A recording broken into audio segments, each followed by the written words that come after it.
Welcome everyone to the second webinar in Dune Security series. This one's titled The Future of Social Engineering. Super excited here to have Dan Glass, Brad Schaufenbuel, and Ben Corll join us. Why don't we start with Ben for a quick intro, and we'll go to Brad and then Dan after. All right. Good afternoon or good morning,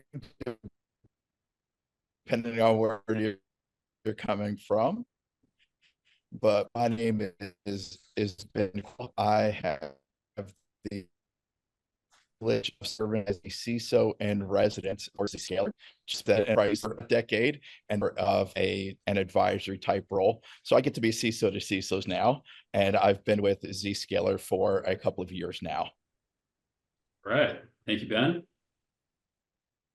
I'm Brad Schaufenbuel. I'm Vice President and Chief Information Security Officer at Paychex. Been in that role about 5 years, but I've been in security for 28 years. Thank you, Brad. All right. My name is Dan Glass. I am the Chief Information Security Officer and Vice President at NTT DATA North America. I've been with the company for about 5 years, CISO for about 13, and in security as well for about 25. So, all right. Well, thank you all for joining. I know that your schedules are incredibly busy, so really appreciate the time today. With that, let's jump right in. My first question I'll direct towards Ben, but we'll kind of open it up for conversation accordingly. So, Ben, question for you. In today's rapidly evolving threat landscape, what social engineering attacks are you seeing to be the most prevalent? What do you hear the most in your role, with Zscaler and advising other CISOs? Yeah, and that's the thing. It's constantly evolving, but old is new and new is old. And we still continue to see the emails. It's so cheap, it's so easy to send emails that we continue to see emails, and that BEC or business email compromise is still a very prevalent threat that's out there. And I'm going to say that what we're seeing is that evolution of, there used to be like 7 or 9 red flags you could look for really spotty language. And we're not seeing that a lot anymore, of poor English and poorly written things coming through. What we're starting to see a tick up on, two other things, is going to be more smishing, SMS phishing, if you will. But the more interesting thing that we're picking up on is the number of employees who are getting it, the same type of smishing to more their personal applications, to their WhatsApp or to Signal. And it's people that are purporting to be, these fraudsters purporting to be the CFO or the CEO, saying, hey, I'm locked out of my corporate account. M&A. So we're trying to keep it off corporate communications, but they're stealing the photos from the websites. So it's trying to add a degree of legitimacy to these communications as well, and saying, please go ahead and release this $250,000 purchase order that I'm going to send to you, but it's going to come from a Gmail address. Because again, I'm trying to keep it out of corporate communications. Yeah, so it's both the sophistication and the modality of social engineering continues to increase. Absolutely, it's crazy. Any additional thoughts on that one? I mean, from my perspective, the most prevalent types of social engineering attacks we're seeing are phishing, smishing, vishing attacks. That's been the case for years. Definitely a big increase in smishing attacks and things like AI-generated voice or AI-generated voicemail messages, things like that. We've seen an uptick in those types of modalities recently, anyway. And obviously, the big change is driven by generative AI being used by attackers to improve the efficacy of those attacks. So they're getting substantially better and harder to spot. Yeah, we're seeing similar things. And I now challenge myself to use the word modality at some point during this day. That's a $5 word. But what we've actually also seen is going after the service desks, the IT desks, targeting those folks through either just old school social engineering, doing some sort of subterfuge, or in some cases even bullying and just saying change the password on this account or else. So social engineering is the old way is still new and the new ways are still old.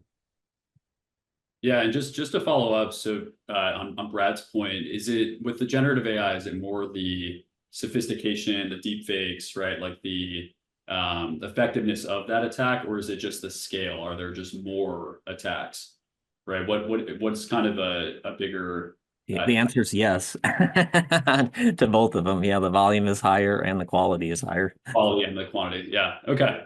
Yeah, both. You're seeing the same, Dan. Okay. Yeah, quality has gone sky high. Yes. For a while, our phishing training was too good, and we would have to dumb it down. And now we're finding that the fish is as good as our fish training messages were. So yeah, and they're trying novel attacks as well. Things like QR codes is something that we're seeing as well coming through. Yeah.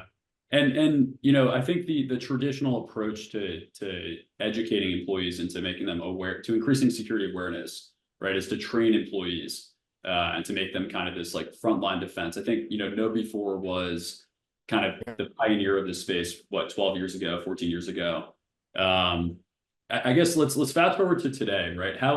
And this is really for Brad. How effective do you think that current training programs are? And if any, do you think there needs to be innovation in how we increase security awareness within the employee base? Yeah, well, like you said, most organizations assign like a mandatory cybersecurity training course. Maybe you take it once a year, and then they conduct maybe quarterly phishing simulations. And those programs may decrease susceptibility to social engineering in the short term, but efficacy tends to drop off in between training and between exercises. And furthermore, that a one-size-fits-all methodology is being leveraged where people are who are security conscious get the same training as those that are highly susceptible to social engineering. So what we found is that adaptive risk-based security awareness training is far more effective. That's where security awareness training, it's uniquely tailored to each person based on their role and indicators of their individual susceptibility to social engineering. That's really the way of the future. Awesome. Yeah, we've also added in we're always testing. That's for the first thing, and we're also always training. We've moved from the once a year monolithic security training to what we call nano learnings, which are small 5 to 10 minute trainings once a month or so. That add up to that hour 20-minute training that you would get, but it's much more often. And even though the subjects change, we hit social engineering, phishing, the awareness of that on basically a standard slide every time. It doesn't matter if we're talking about password management or what. We remind people that they need to stay vigilant. Yeah, and the other thing I'll add is our examples. Try to make the examples relevant. What happened here, not what happened in the world, but what we've seen here, because that really resonates more with people. Is our examples, not some something that happened somewhere else. Oh, but that'll never happen here. No, this actually did. Yeah. What about anyone have any thoughts on just-in-time intervention? I'm seeing, Dune Security does replace security awareness training for enterprises, but there's a lot of companies out there that are innovating, right? And I think we're seeing some with quality UX on the just-in-time intervention, right? It's maybe it's based within the email and something pops up and alerts a user in real time, or maybe it's a separate page that pops up. Like, do you guys have any thoughts on that? I know I didn't add this to the list of questions earlier, but yeah, I think it's open question. Yeah. Yeah, it's the future. I think doing just in time training, as Brad mentioned earlier, is important, but then also that intervention, right? If we detect that somebody clicked on a link, being able to proactively, without human intervention, like, lock their account or reset their password or reset their credential, whatever it is, that's going to become more and more important as we move along, because the bad guys have gone from dwell time measured in days to hours and now minutes. So, the time is of the essence. And Dan, just to follow up there, and we can go back to just-in-time intervention, but you mentioned tracking, right, metrics of clicks. Like, I think as we talked about the quantity and quality, as the quality of, let's call it phishing or social engineering broadly, increases, how do you get a handle to actually understand do you any metrics that you look for in today's day and age? Because as the attacks increase in sophistication, I feel like it's increasingly difficult it's not just a phish click, right? That's kind of our premise. Yeah, so we depend on lots of things, and a lot of this is, there's a little sorcery here, right? Because there's no black and white answer. So, looking at the phishing simulation scores, and then once again looking at who those problem people are, the ones that click all the time on every single test, those are the ones we want to target for training more often, and or even put things in their file. Incident response times is something that I monitor very closely. How quick are we to react once once we detect something, and does the automation work? And then also the efficacy of our anti-phish platforms. How well does it work? How often does phish get through, right? Because for every time somebody clicks, and we see it. That's why I mentioned QR codes. There is a whole black hole that the bad guys are figuring out, that if they can get somebody to pull out their phone, and I think it was Ben earlier that mentioned that we see them actually starting to attack non-corporate either messaging. That's the smishing is very close to that as well, right? Just getting them to pull out their phone and do something that I don't have the level of visibility that I would have on a PC, right? They're not maybe behind my SASE product, and they may not be, we may be managing the device, but it sure doesn't have the level of protection and monitoring that I would have on an endpoint. Yep. And I'll touch on that just in time as well. Yeah, Just in time allows me to engage with context. And that's what a lot of things, now it makes sense. Now this actually happened to me. Now I understand what David meant. So I love the just in time with a person right now because of context. Yeah, and something a key reason why Michael and I founded Dune Security was there seemed to be a lack of technology that could actually help CISOs, GRC leads, security awareness leads hold their employees accountable, because often it was the process was sending them an email and saying, hey, you failed a phishing test, do your training. What we provide is complete transparency. It's like, hey, here's your risk profile based on the comprehensive input source data. And really being agnostic to the input source data, and then just communicating it directly. Hey, Ben, you failed this test, you went this far on this day. That seems to be pretty effective so far with our early enterprise customers. Ben, I'll pass to you here. So, looking ahead, right? I think it's hard to predict the future, right? If we could predict the future, we'd be trillionaires, right? But I think if you were to predict the future here with AI and social engineering, what are you most afraid of, right? And how can, as a security leader, as a CISO, what scares you the most, and what do you think is the best answer? Best answer. I'd love to answer that too. But no, things that scare. Bad stuff's going to happen. People are going to misuse technology to take advantage of other people. And, again, bad exists in the world. But I think as we start going through, we're going to continue to see AI being misused. And, we're already seeing some of it that has already been shared, but voice manipulation. So I can go on social media, I can go on internet related sites, I can get copies of your voice, and now I can do a recording. And I could piece together my message, your voice, my message, and now I can release it.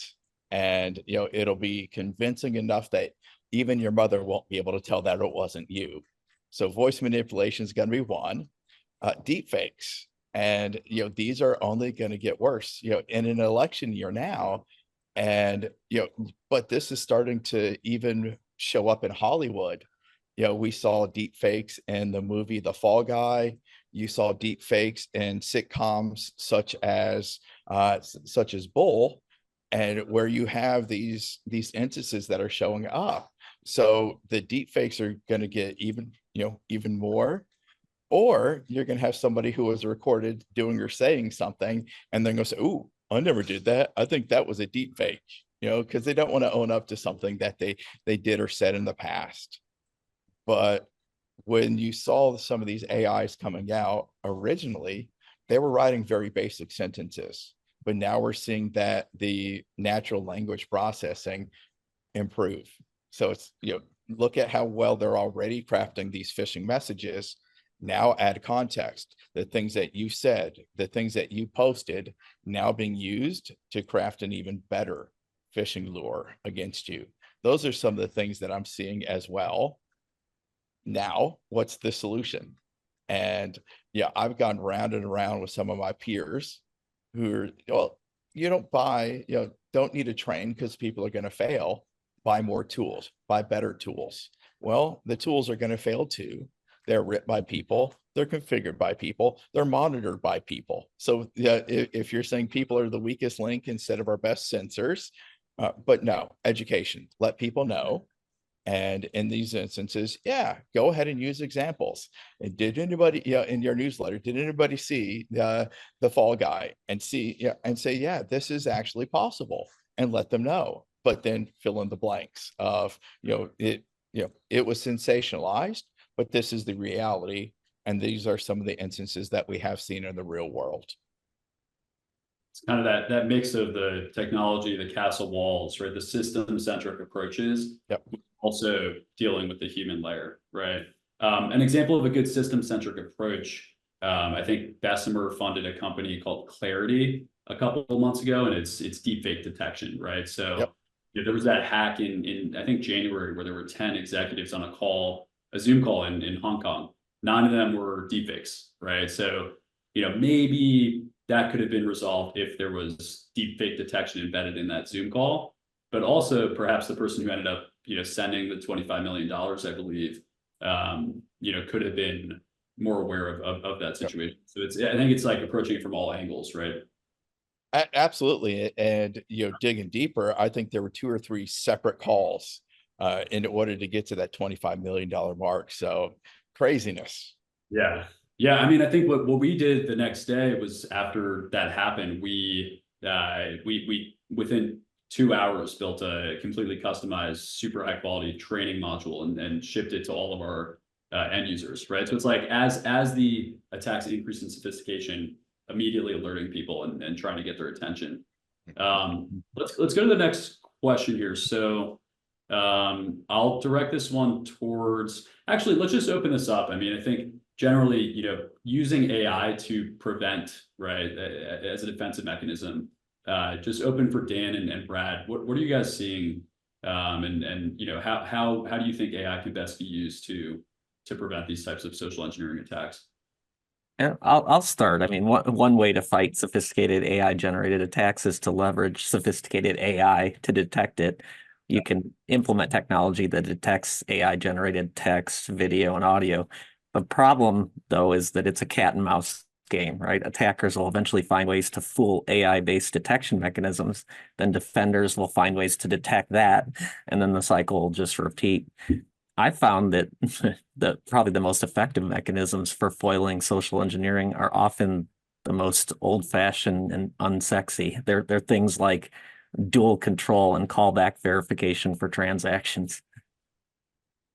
Yeah, we've done the same. It's adding friction back we spent a decade removing friction from our processes and from our technologies, and unfortunately, I think we're having to put it back in. And I'm almost to the point. I was mentioning this to somebody the other day, saying, back to work for a lot of folks may not be because of real estate and camaraderie in the office and productivity. It may be because it's the only way we can be sure that the person that's on the Zoom call with you isn't a deep fake and somebody hasn't just automated their job to have themselves nod and intelligently, every so often and say something, or have the AI speak for them. Or have outsourced it. That's crazy. But yeah, the other thing, David, is I went to like Gemini and Chat GPT, and I generated a couple of articles, some blogs, if you will. And then I fed it through the AI detection just to say, hey, will you detect this? And it was like 30-40%.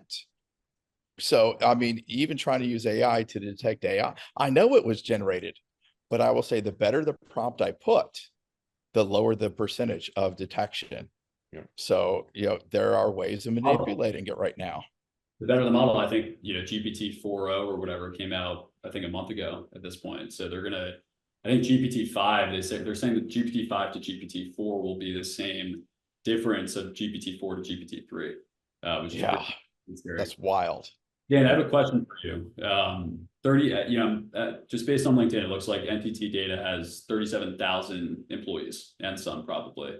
You talked about friction, right? I think oftentimes I spend a lot of time talking to CISOs, and there's this somewhat of a conflict sometimes between the CISO and the COO, CFO archetypes within the board. In introducing friction at scale, for a large company, you might get pushback on that. So how do you, is there a way that you guys use currently to maybe increase friction just for the higher risk people, or what are your thoughts there? Yeah, so because we're in a unique space, we're a service provider, which makes security our lifeblood, right? If we're not secure, if our clients don't trust our folks and what we're doing, things go bad, right? We lose business. And so I guess I'm lucky in a sense that it doesn't take a lot of convincing, especially when, we don't just, we see the attacks ourselves, and we see that, where they were marginally successful, right? And then once again, the friction or the technology we have in place stops them, but we see where it could have succeeded. And so then we, further, invest in technology and or change the process. And so as long as we communicate what we're doing and why we're doing it to leadership, they've been on board. And like I said, I know I'm pretty lucky in that. I know a lot of other leaders that struggle with with that messaging. But once again, I think that's going to become table stakes as AI. Somebody called it a double-edged sword when I was at RSA, and I said, yeah, it's a double-edged sword without a handle, right? We're just all going to get cut. It doesn't matter how you try to grip it. And the balance that we're going to have to try to find, I'm not entirely sure, as Ben was alluding to, that the AI is going to be the answer. I do think, going back to older, as Brad said, going back to older processes, right? Manually doing callbacks with a number that's on file, right? Not a new number. Don't ask for the phone number. I think that's going to become more and more prevalent, and just getting CIOs, COOs, and even CEOs used to that, and saying, yes, we understand that this is, marginally lowering productivity, but look at all the AI, the productivity gains you got from AI, right? So, in the end, it's probably going to be beneficial. But yeah, we're unfortunately going to have to steal some of those productivity gains back. Yeah, we've I think board level reporting as well, right? The metrics that are quantifiably accurate to report back, and that's what we focused on, right? Is we do quantify risk based on all of the available input source data that we can get our hands on without having false positives. And so what we do is we put that in a form that's easily communicatable to the board, right, for those conversations. That's some of our coaching from our excellent CISO advisors. We've implemented that. Brad, any thoughts on that before we go to the next question here? Now let's dive into the next question. Let's do it. I have one for Ben. So, humans are obviously fallible, right? And social engineering generally exploits human vulnerabilities. How do we better understand, those vulnerabilities and mitigate them, right? So, talk to me a bit about the psychology of social engineering. What do attackers, and we try to use the word attackers, not hackers, because there can be good hackers as well, right? But what do attackers do to manipulate people and get inside companies? Well, and that's the thing is, people are relationship oriented. Yeah, at least most of us are relationship oriented.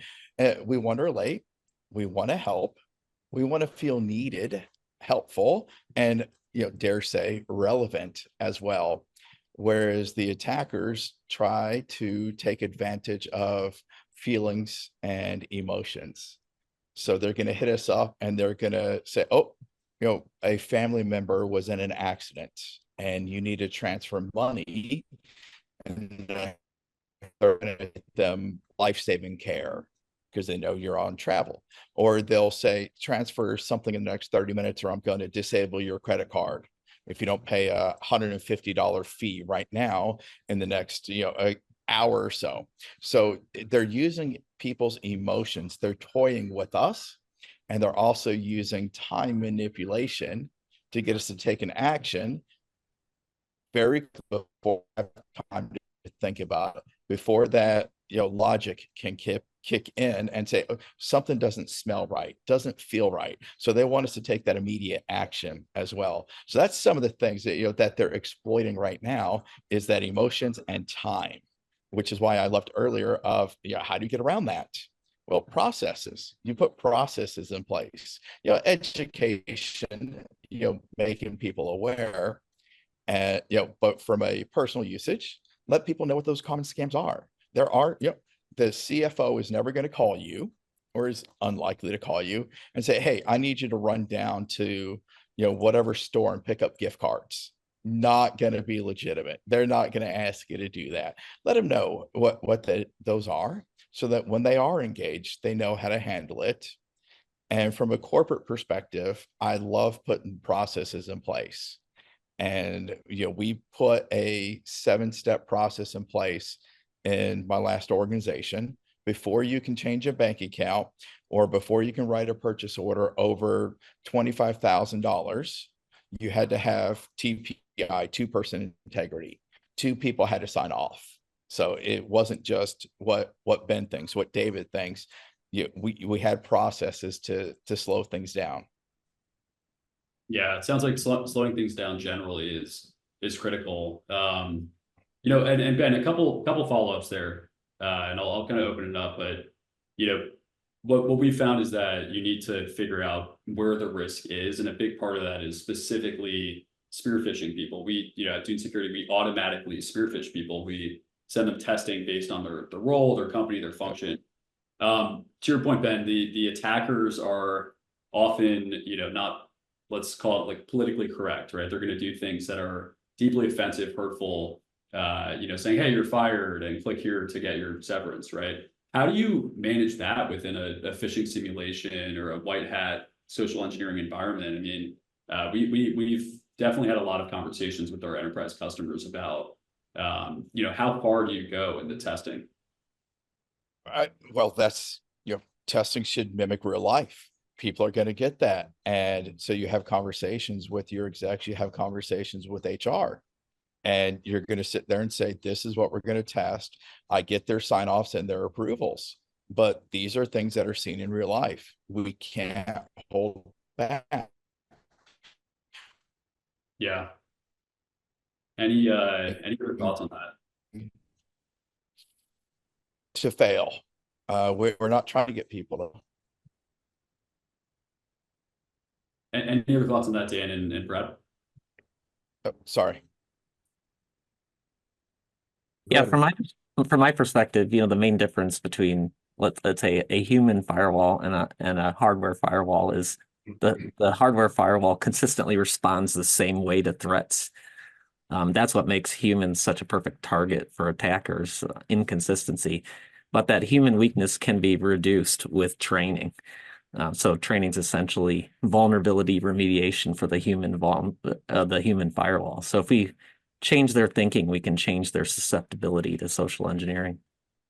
Yeah. So my background, actually, my education was finance, but also economics. And a big tenet in economics is that people respond to incentives, right? Yes. Incentives drive behavior.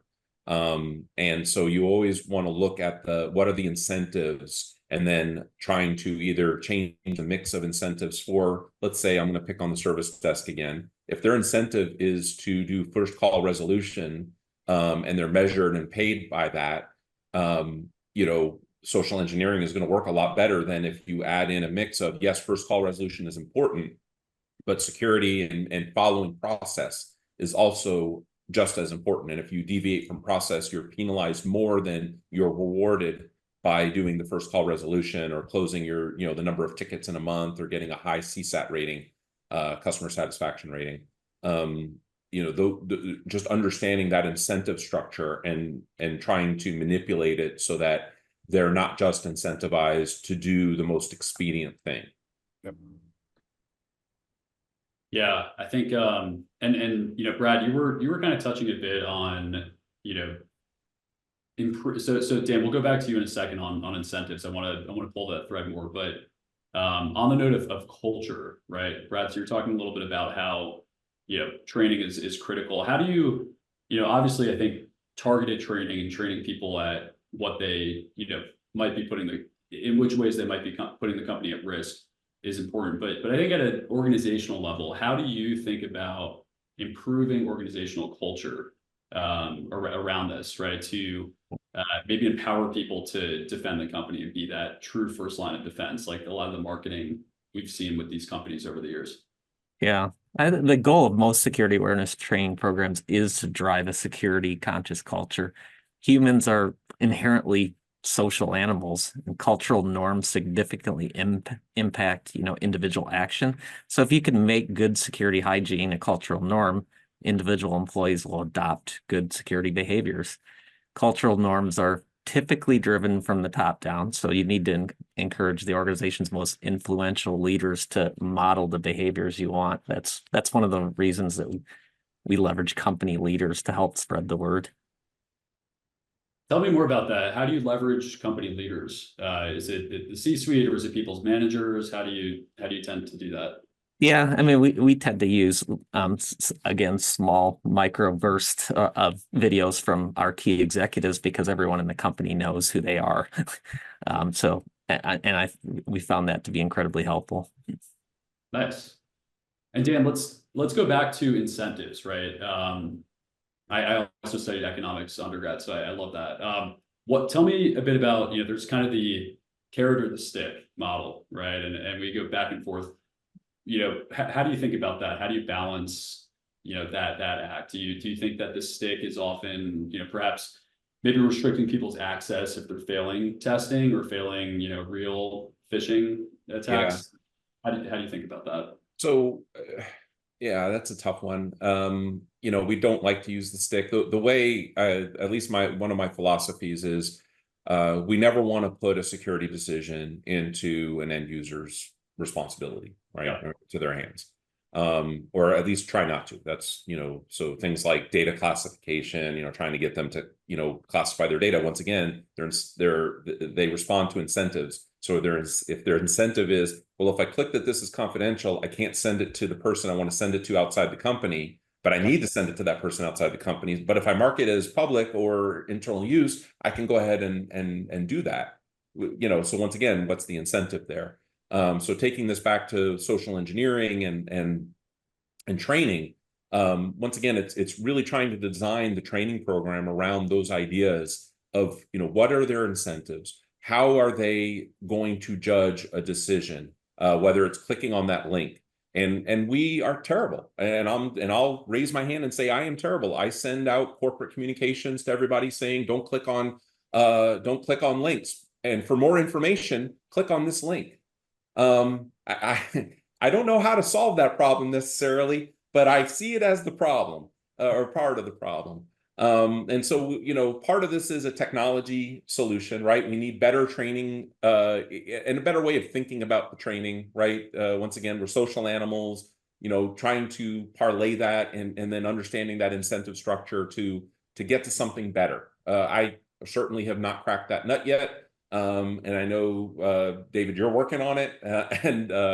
But that's really, I think, where we need to start thinking about heading is communicating with our employees differently so that we're not training them to do the bad behavior, continuing to improve the technology to filter out the bad stuff before it gets in, and then train our end users, the people that do the work and make money for the company, to spot the anomalous stuff, even though it's going to be increasingly hard to spot anomalous stuff. So really, going back to what Ben was saying, it's more about context. Why would the CFO all of a sudden, you know, email me or text me or call me saying I need the, you know, I have never talked to the CFO. The CFO should know who my name is, right? And having that idea percolate through them and understand that, oh, okay, this is probably fishy. So, hey, can I just call you back? Or let me call my manager and they'll get in touch with you. I don't have rights to do that. Whatever the, you know, training them to dissuade the request, or at least punt it through that process. Yeah, it's letting people know it's okay to say no. Yeah, you will not get in trouble for pushing back, for challenging, and for asking. Yes. What if they say yes always, Ben? Do you think this is a tough one? But you know, this is one that I think people who have been in the space try to avoid, but the performance management piece, right? Do you think that, you know, if there's ever a situation in which if someone is that number one riskiest employee in the company, right? How would you deal with that? Would you just completely sandbox them, or do you think performance management is needed? Yes. Yes. I mean, you have to lower the risk somehow. You just got to figure out, how do I, you know, blast radius at that point, but risk management and risk mitigation, what do they need? And only grant them the access. And how, you know, how mature is my organization? Can I give, yeah, I love just-in-time access, just-in-time alerting, just-in-time training, but can I remove access? Can I limit the exposure? That's what I'm trying to do. But it's also have conversations. And I get it. They're clicking on everything. Have another conversation, help them understand the implications. And I may end up having to, you know, send them some really convincing ones, you know, and, you know, it's like, okay, how do you get through? Well, I feel, you know, security is part of everyone's responsibility, and in many companies, we're making it part of their job description, right? So if you consistently fail to apply good security practices, then you should be subject to performance management as you would for any other part of your job. That being said, yeah, my first inclination would be to try to reduce the risk by, you know, increasing the controls for that specific user before we went to, you know, any job related like termination or yeah.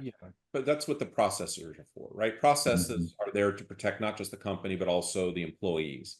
And so, you know, the way we've approached this is, you know, if somebody gets fooled on the phone, that's not, you know, that's not even a warning letter. That's not anything that we want to put in their file. We send them to training. And obviously, if it's a repeat thing, then okay, we can talk about other remedies, or maybe then at that point it is a performance management issue because they're not taking the training, or it's not sinking in.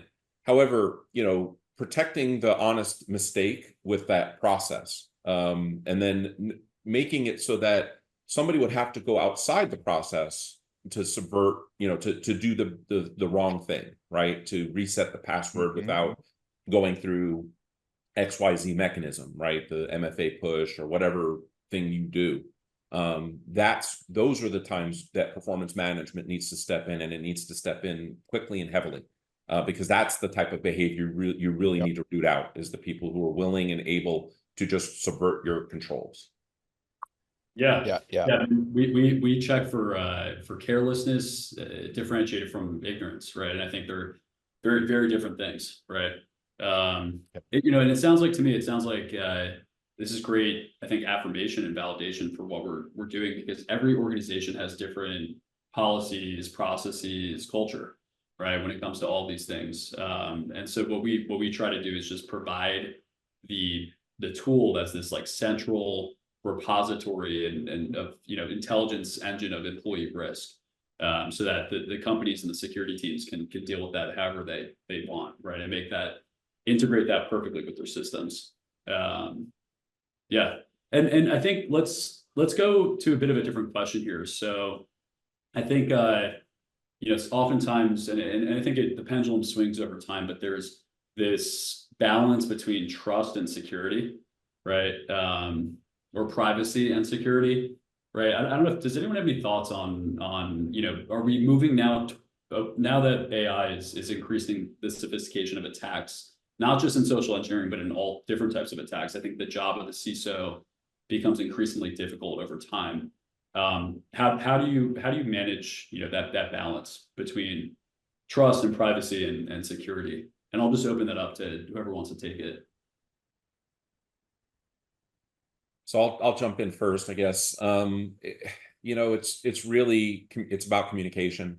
And not just communicating with your peers and the employees on security matters, but also just having a clear policy, something that's human readable. You can have your arcane ISO 12 document library of policies, but the way I've approached it in the past and continue to is really taking what people need to know out of those policies and putting them into something that is human readable, putting it into a training format, right? A nano learning type situation where they can click through and see, okay, here are the top 10 things I need to know. There's things that every employee needs to know. And then you have lots of specialty things, like there's an entire section of a policy about how to administrate a system, but only about, in my organization, it's more, but let's say in a standard organization, that's a small percentage of the actual company that need to administrate a system. So why does every employee need to read that part of the policy, right? They probably don't. And it's understanding that. Same thing with AppSec, right? Only developers really should know all of the AppSec rules, although nowadays everybody's a developer, right? But in reality, it's understanding what the people need to know and then making sure that it's clear and they know how to get to it, right? So that's at least that's how I've started to try to build trust, with the employees. Yeah, I love that. And for me, the biggest takeaway is transparency, right? Communication and transparency. Yep. Yeah. And that's the thing is that, I say, talk about it, be open, be transparent, which is what I love, the human readable that Dan said. Be clear and concise, but also when you're creating these policies and you're publishing them, they need to be published in a person's natural language as well. Yep. And that's something that I was very adamant about in my last role of, I don't publish everything in English, acceptable use policy, and put that in English and expect everybody else to understand it as well. But also let them know we're putting guardrails in place for a reason, not to frustrate you, not to annoy you. They're here to protect you and, dare say, enable you as well. So we are here, to be good stewards. We are here for protection, defense, and all of that. But we are putting these things in place really to help the business operate, better. Yeah, if the business gets hacked, if an attacker gets in, it could lead to a massive catastrophic loss, which could lose people their jobs, right? Yep. I would agree with that. And there's a trust, but have a backup plan element of it. While you can reduce human vulnerability through training, it's difficult, if not impossible, to eliminate human error. So while investing in security awareness training reduces the risk of social engineering attacks, it doesn't really eliminate it. Yeah. One of the reasons I think that the implementation of zero trust architecture is taking off in security is the recognition that inherent trust will often result in control failure. So it's really the same with social engineering. We always need a backup control because no matter how much we train employees, that control will sometimes fail. Yeah, I feel like Ben was music to Ben's ears. Zero trust network architecture. I love it.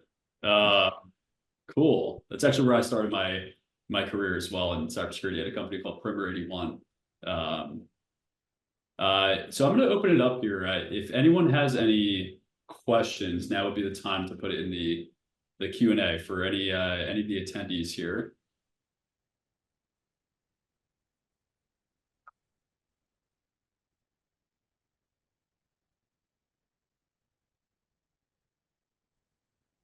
All right. Give it just another minute here. I think I enabled the Q&A functionality, but Zoom makes it a little challenging sometimes. So it might not be enabled. Yeah, I guess generally I think what drove you guys to Dune security, right? I guess where do you see the future of this space, right? And what was most exciting about our value prop, right? We quantify risk, we remediate it automatically at the user level where it's possible, and then we adaptively automate security controls around the high risk users. I guess which piece is most compelling for you, and I'll start with Ben on that one. Wow. That's an open-ended question there too. But I really think it comes down to customizable. It's not one size fits all because we're not all the same. And our risk profiles should not all be the same as well. And when I started in security back in 1999, there was no granular controls, all or nothing. So I love the ability to take it down to an individual and based on this risk profile for this user, these are the controls.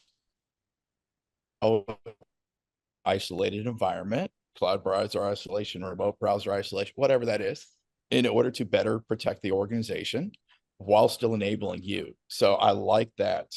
That is one of the things because, yes, I am always, have that in my mindset of how do I protect the organization and the person, but now I can do it without a one size fits all. So that was one of the first compelling things. Awesome. It was similar for me. I mean, it was really the contextualization of that training and the fact that it's targeted to a specific individual based on their individual behavior.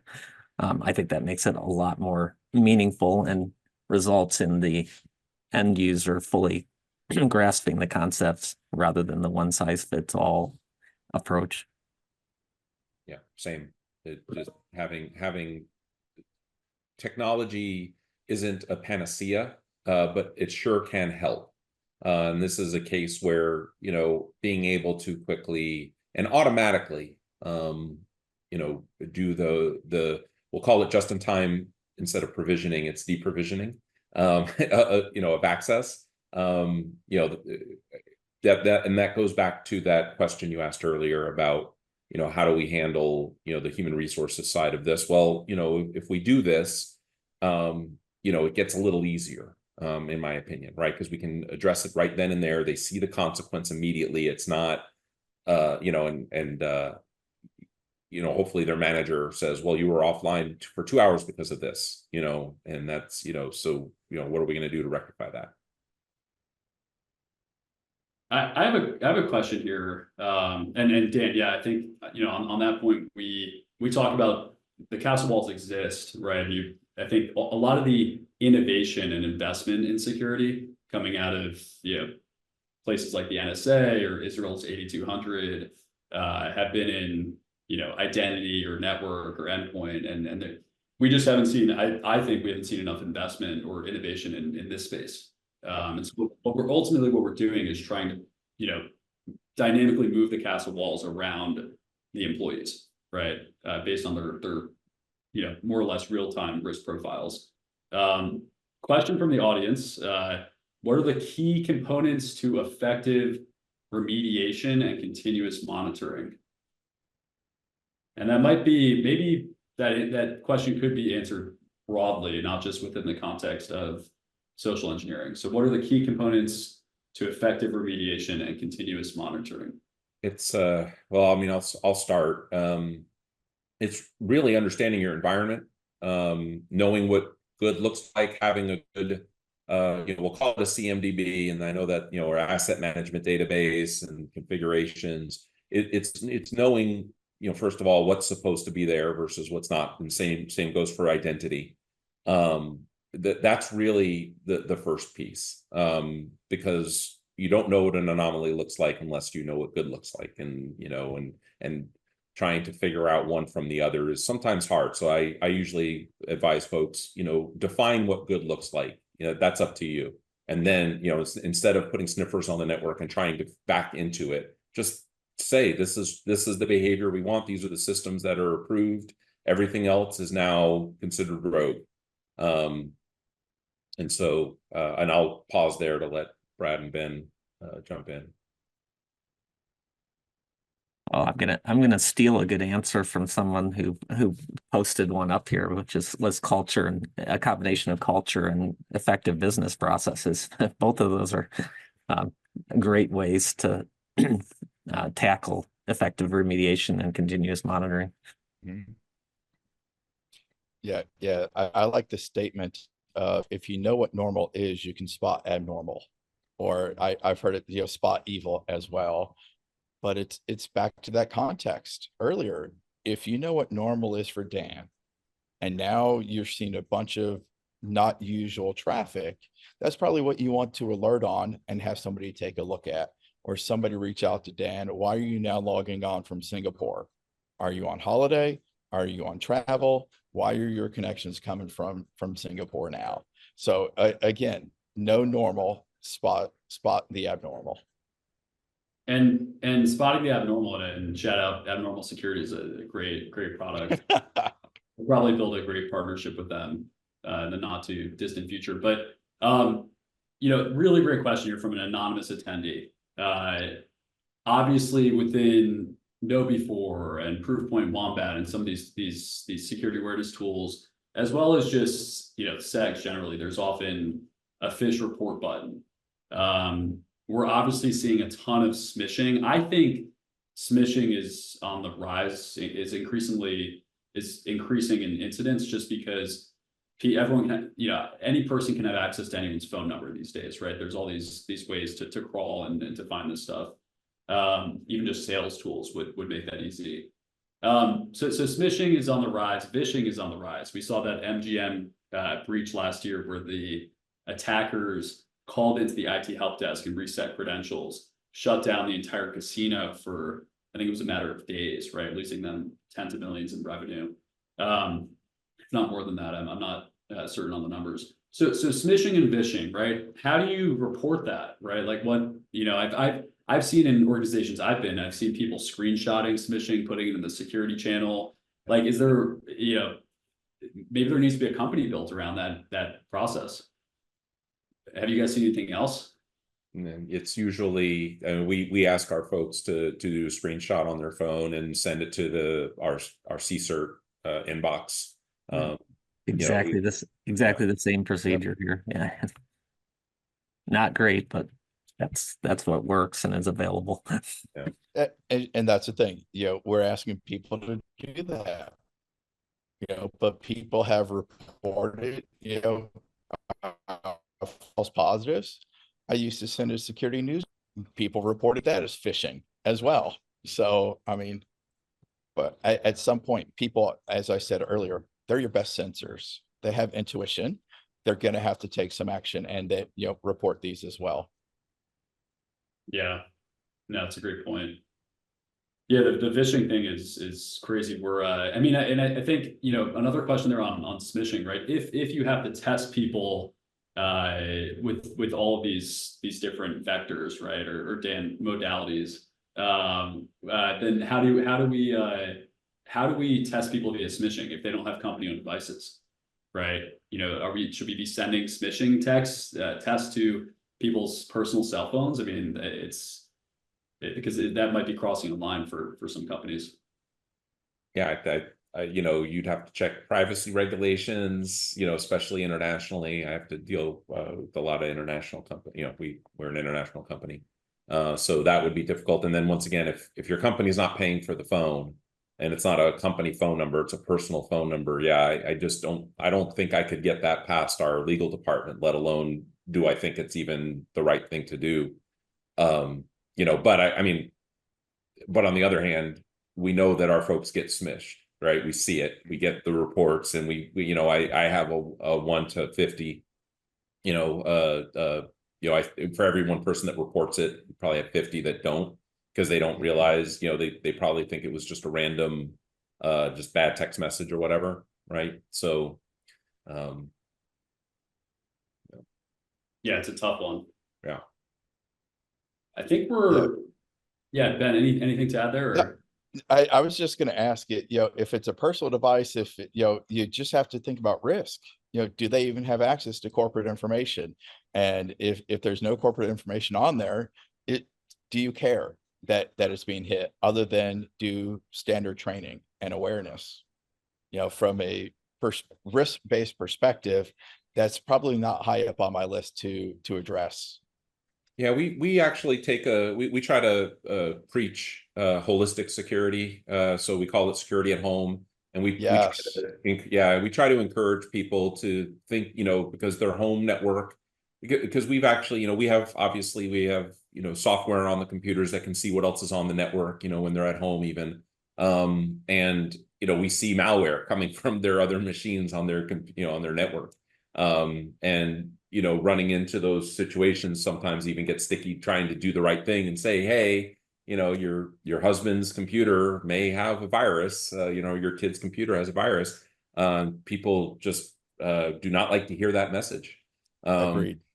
Right, because they don't want to know that we're actually able to see that, even though it's not our fault. The malware is hitting the box, you know, it's not that the box is like scanning the network. Anyway. Yeah. I know we're almost at time here. Any closing thoughts, or if not, I can wrap this up here. Any advice for okay, awesome. All right, well, Dan, Ben, Brad, thank you so much for your time. I know you guys are all extremely busy protecting massive enterprise organizations, and Ben advising other CISOs as well. So really appreciate your time today. Excellent conversation. We will make the recording available to both our amazing panelists as well as the audience here. So thank you everyone for attending today. Thanks for having us. Yep, thank you. Appreciate it. Thanks all.